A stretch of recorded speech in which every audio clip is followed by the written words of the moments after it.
고립과 고독은 아마도 이런 사회 구성에 질려버린 인간의 영혼이 살기 위해 창안한 고급스러운 감정일지도 모른다. 지적으로 뛰어난 사람은 고독과 고립으로 두 가지 이점을 얻는다고 합니다. 첫째로 자기 자신과 함께할 시간을 얻고, 둘째로 타인과 함께하지 않을 자유를 얻습니다. 인간의 불행 중 상당수는 혼자 있을 수 없어서 생기는 일이 아닐까요? 시대는 점점 더 포악스럽고 강팍해지고 있습니다. 하지만 나를 움직일 수 있는 것은 오직 나라는 사람밖에 없지요. 내가 나로 존재하지 못하고 회사, 가족, 학교, 친구와의 관계 속에 존재하며 타인의 시선에서 벗어나지 못하고 있진 않은가요? 행복해지고 싶어 불행해져 버린 현대인을 위한 책. 오늘 소개해드릴 책은 쇼펜하우어 아포리즘. 당신의 인생이 왜 힘들지 않아야 한다고 생각하십니까?입니다. 온전하고 자유로운 삶을 위한 쇼펜하우어의 독한 가르침 속으로 들어가 보겠습니다. 자신이 증오스러울 땐 자는 것이 최고다.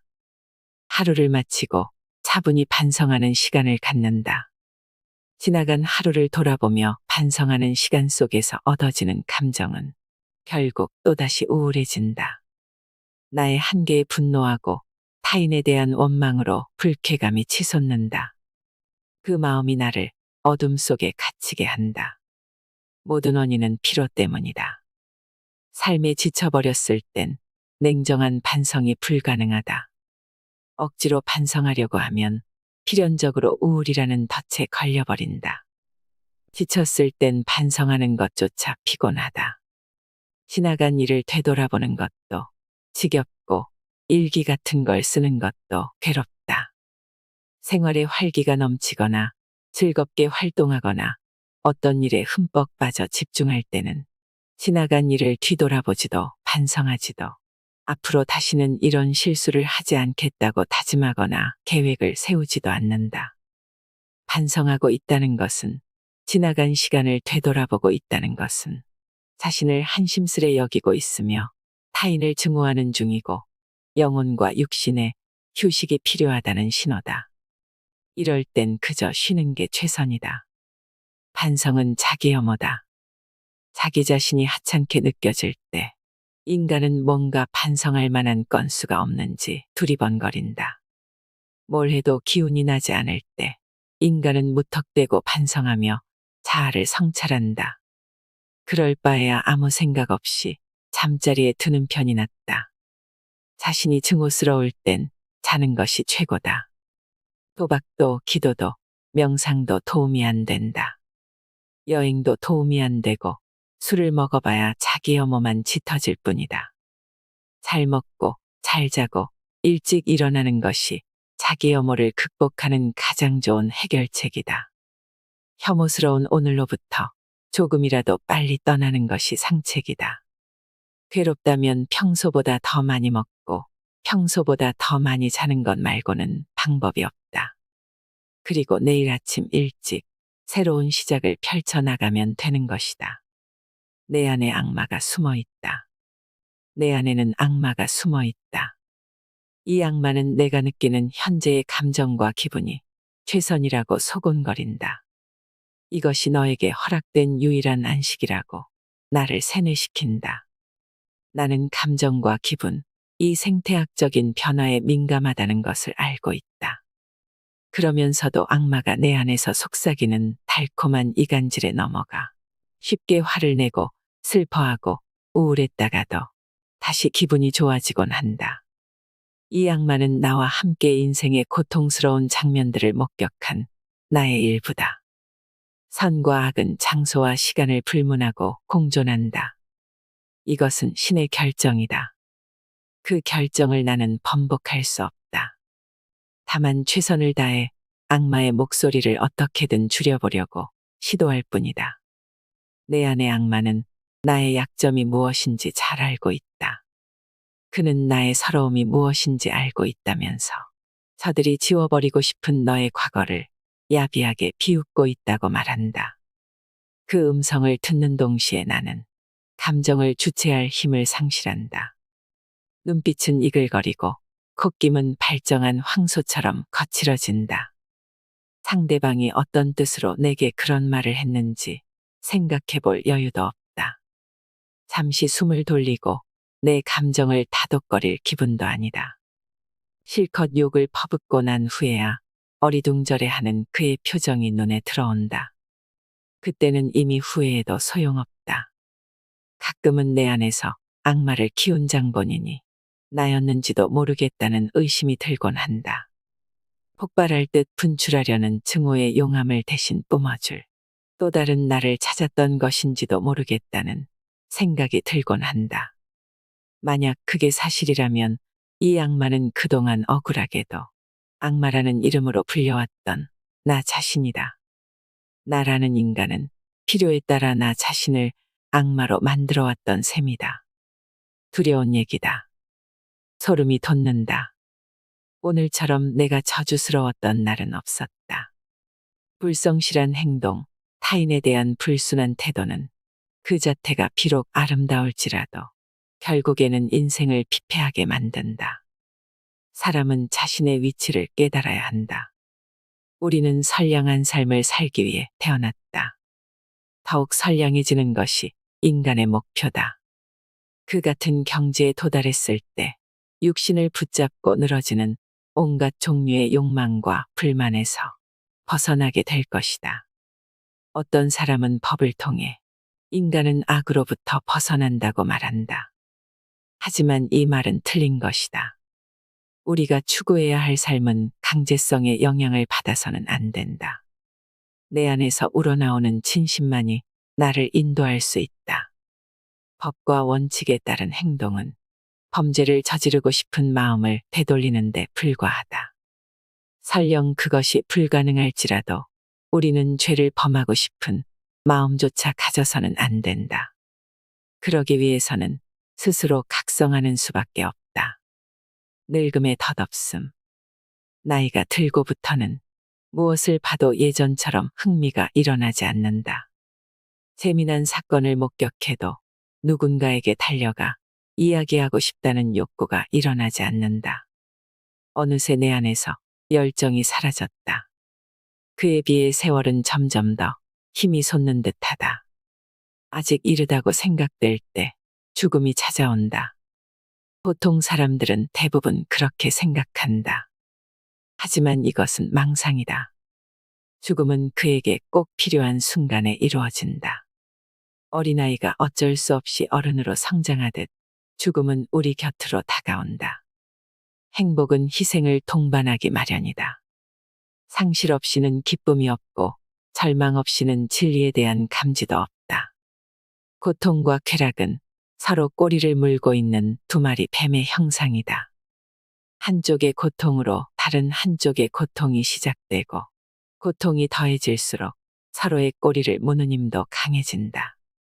삶과 죽음도 그와 같아서 삶에 더없이 집착하는 자에게 죽음은 더 빨리 찾아오고 오히려 죽음을 기다리는 자에게 삶은 더욱 긴 시간을 펼쳐놓는다.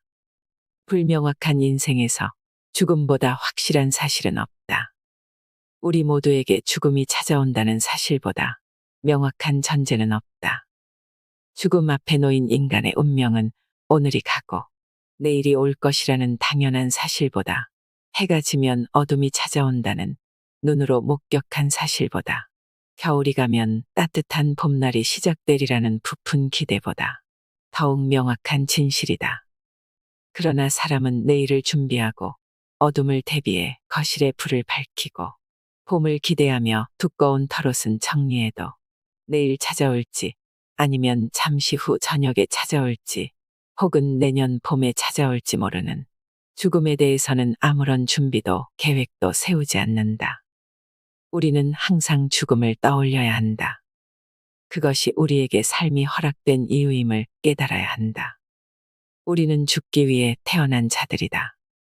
우리가 할 수 있는 죽음의 준비는 오직 이것뿐이다. 더 나은 삶을 살려고 노력하는 것. 보다 나은 삶이 우리를 죽음으로부터 지켜주는 유일한 보호막임을 기억해야 한다. 이것이 좀 더 의연하게 죽음이라는 숙명을 받아들일 수 있게 해준다. 인간의 불행 중 상당수는 혼자 있을 수 없어서 생기는 일이다. 교제에는 많은 강제와 고충, 위험이 따른다. 인간의 불행 중 상당수는 혼자 있을 수 없어서 생기는 일이다. 사교성은 도덕적으로 떨어지고 지적으로 우둔하거나 불합리한 사람과 접촉하게 만드는 성격이다. 위험하면서도 해롭다. 비사교적이라는 것은 사교가 필요하지 않을 만큼 많은 것을 지니고 있다는 뜻이므로 그 자체만으로 큰 행복이다. 인간이 겪는 모든 고뇌는 교제에서 비롯되기 때문이다.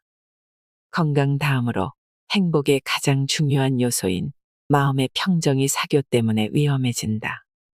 고독이 없었다면 인류는 지금까지 존재하지 못했을 것이다.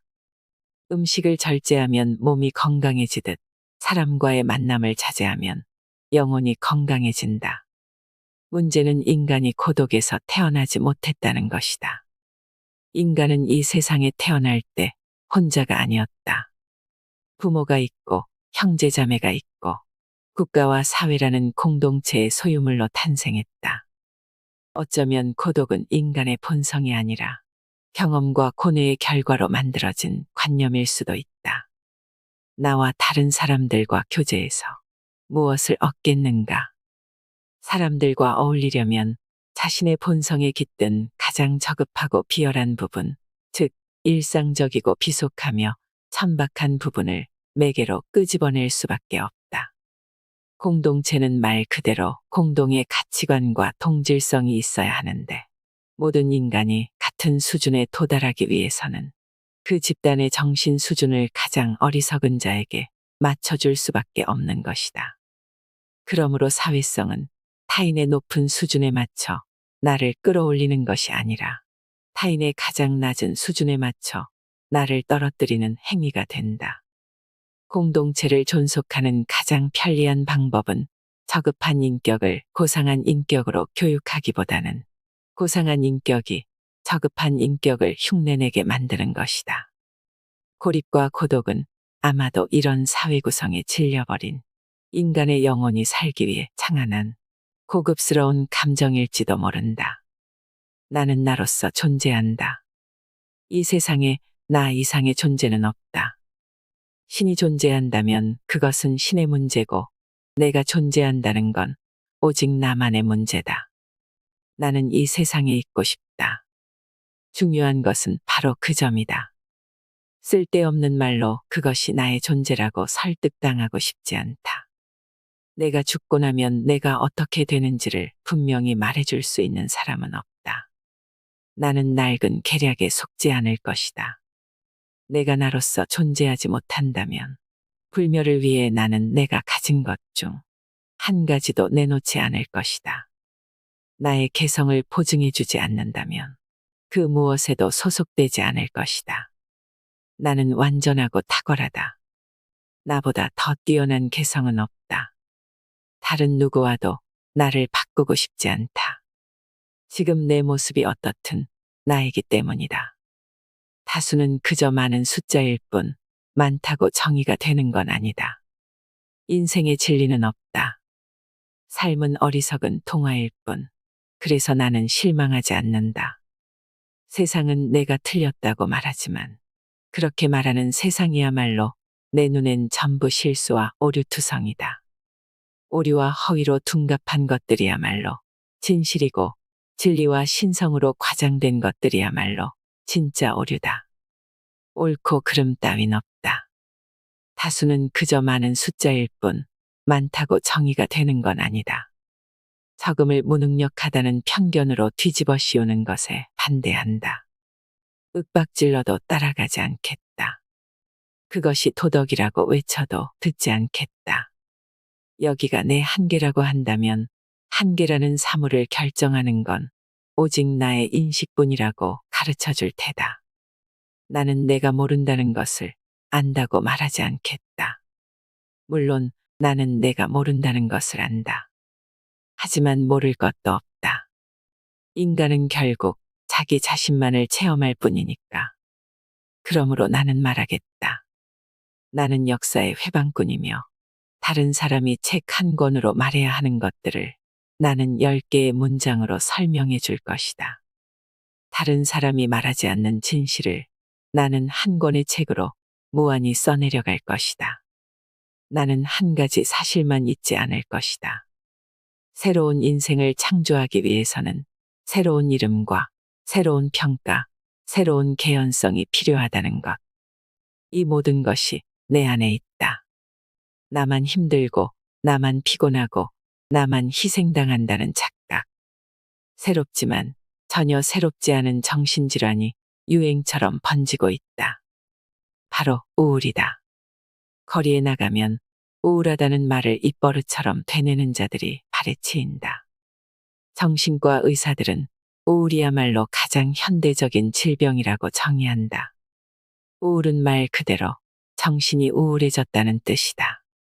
그리고 인간의 정신이 오늘날과 같이 우울해진 근본적인 원인은 기술의 발달 때문이다.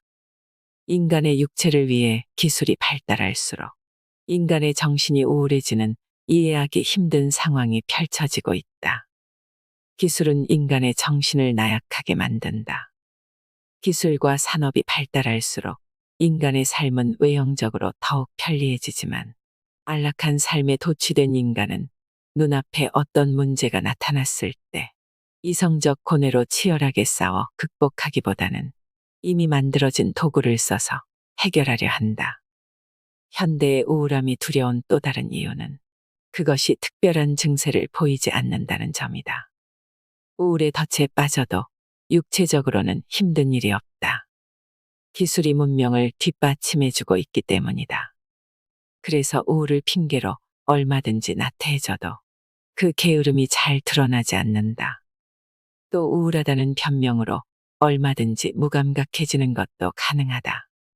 기분이 우울해서 타인의 고통에 신경 쓸 여력이 없다고 한마디 툭 던짐으로써 간편하게 면죄부를 행사할 수 있다. 하지만 그렇게 우울함에 취해 있다간 얼마 지나지 않아 판단력이 흐려질 것이다. 이것은 하나의 불감증이며 이 단계에서는 사회적 인습 전반에 무기력해져 자기 생각과 감정만이 유일하게 옳다는 망상에 빠지게 된다. 이 세상에서 나만 외롭고, 나만 힘들고, 나만 피곤하고, 나만 희생당한다는 망령에 사로잡히는 것이다. 우울의 망령에 완전히 정복당하고 나면 사람의 영혼엔 오직 분노만이 남게 된다. 외로워서 화가 나고, 피곤해서 화가 나고, 남들이 행복해서 화가 나고, 마침내 화만 나는 내가 싫어서 미칠 듯이 화가 난다. 그래서 그의 가슴 속에서 타오르는 분노를 가라앉힐 수만 있다면 이 세계 전부를 희생시켜도 값싸다는 논리에 봉착한다. 우울의 끝에서 열광이 태어나는 것이다. 열광은 기존의 것들을 부정함으로써 불씨가 지속된다. 현명할수록 명예와 체면이 얼마나 가벼운 것인지를 안다. 명예와 체면, 기이하고 미개하며 우습기 짝이 없는 인생에서 가장 쓸모없는 규범.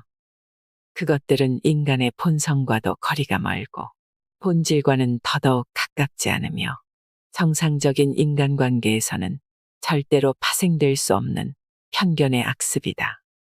가만히 있는 나를 두고 남들이 멋대로 떠들어댄 이야기 때문에 사회적 평가가 확립될 수 있다는 나라는 실체적 가치보다 타인이 내리는 평가가 진실에 더 가깝기까지 하다는 현대사회의 체면 중시 발상을 어떻게 이해해야 할지 모르겠다. 내가 실수하고 미친 짓을 해서 명예가 땅에 떨어졌다면 이해가 된다. 하지만 남들이 이러쿵저러쿵 나에 대해 떠들어대는 헛소리 때문에 한 인간의 삶이 무참히 파괴될 수 있다는 공포는 도저히 납득이 안 된다. 구타는 그저 구타일 뿐이다. 골목에서 당나귀와 마주쳐 발굽에 치일 수도 있다. 개에게 물려도 아프고 화가 나는 것이 당연하다. 하지만 개에게 물렸다고 해서 인간으로서의 나의 명예가 땅에 떨어져 짓밟히는 것은 아니다. 당나귀에게 밟힌 것이 화가 나 당나귀 엉덩이를 걷어찼다고 해서 사람답게 보복한 것도 아니고 어디 가서 당나귀 엉덩이를 차주고 왔다고 떠들어댄들 명예를 회복했구나 칭송받을 입장도 아닌 것이다. 현명할수록 명예와 체면이 얼마나 가벼운 것인지를 안다. 사람이 체면을 중시하는 까닭은 내세울 인간성이 직분에서 얻은 명예 말고는 아무것도 없어서다. 능력이 없으니 사람들의 존경을 받지도 못하고 그런데 또 권력은 욕심나고 그러니 스스로 자기 이름에 금치를 해버리는 것이다. 존경받을 만한 행동을 할 자신이 없어 반대급부로 명예가 훼손됐다는 아집에 사로잡힌다. 명예훼손이라는 협박으로 타인에게 존경을 요구하는 것과 다름없다.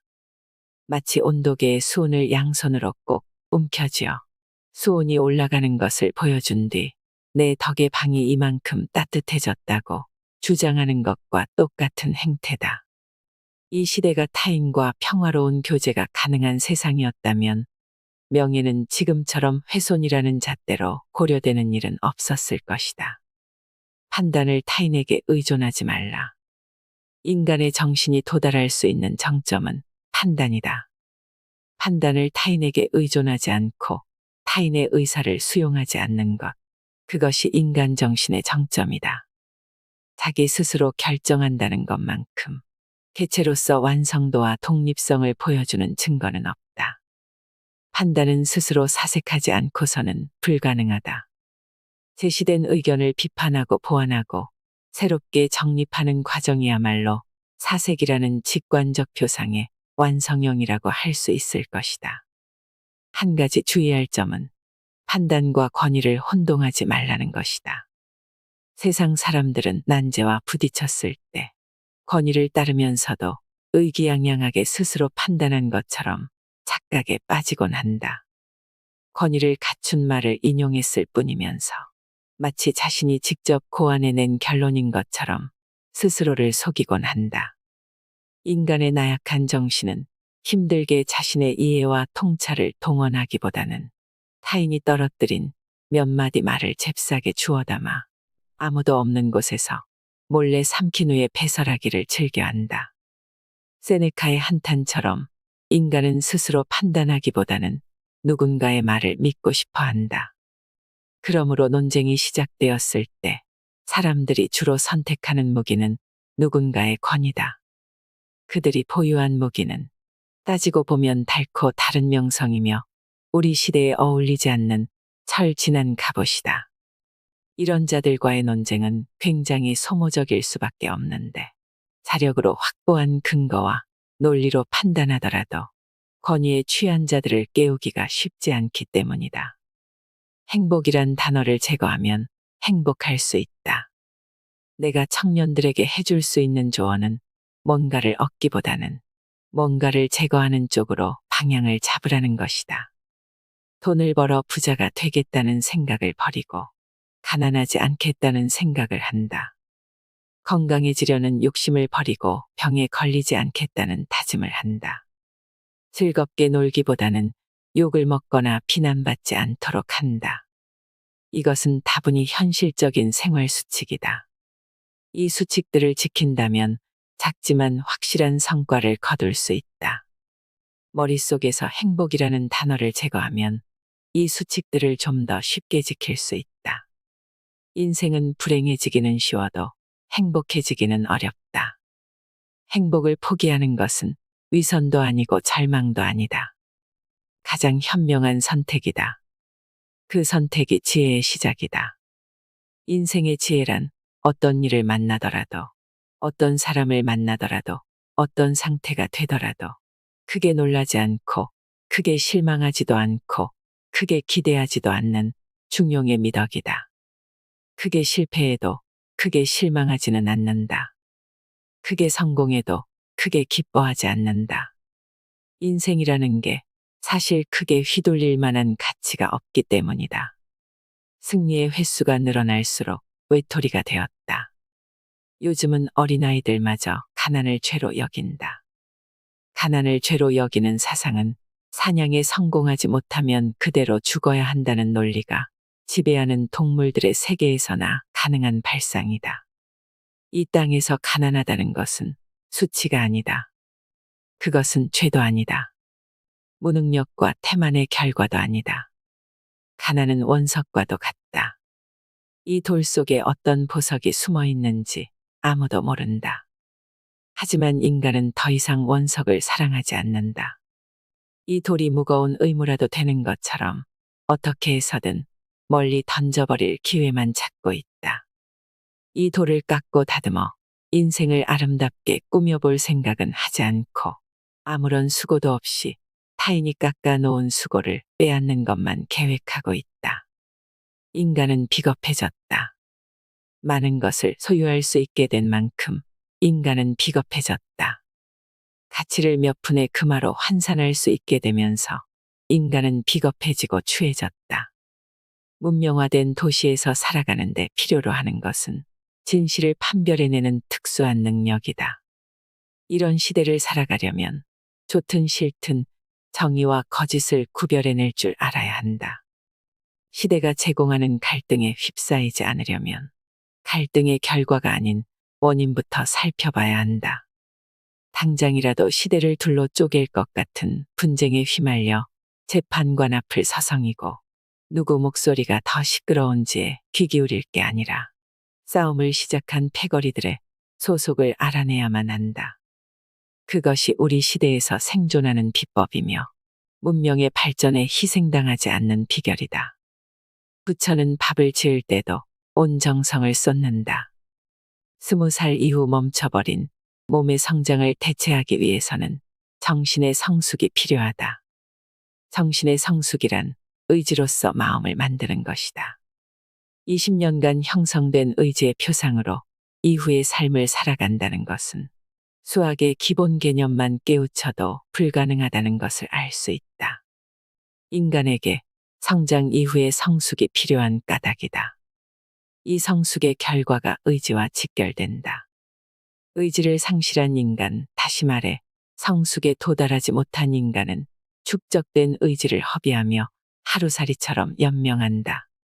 그 결과 의지의 활력은 세월이 흐를수록 부족해지고 심신의 불안정으로 인해 미풍에도 인생은 부표처럼 떠올랐다 가라앉기를 반복한다.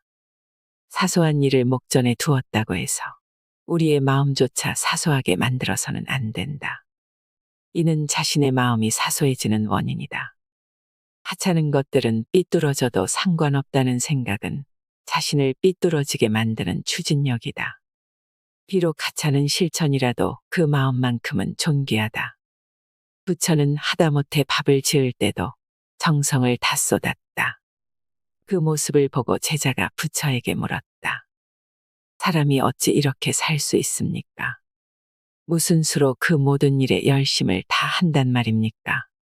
그러자 부처는 사람으로 태어난 나의 처지가 미쳐나요.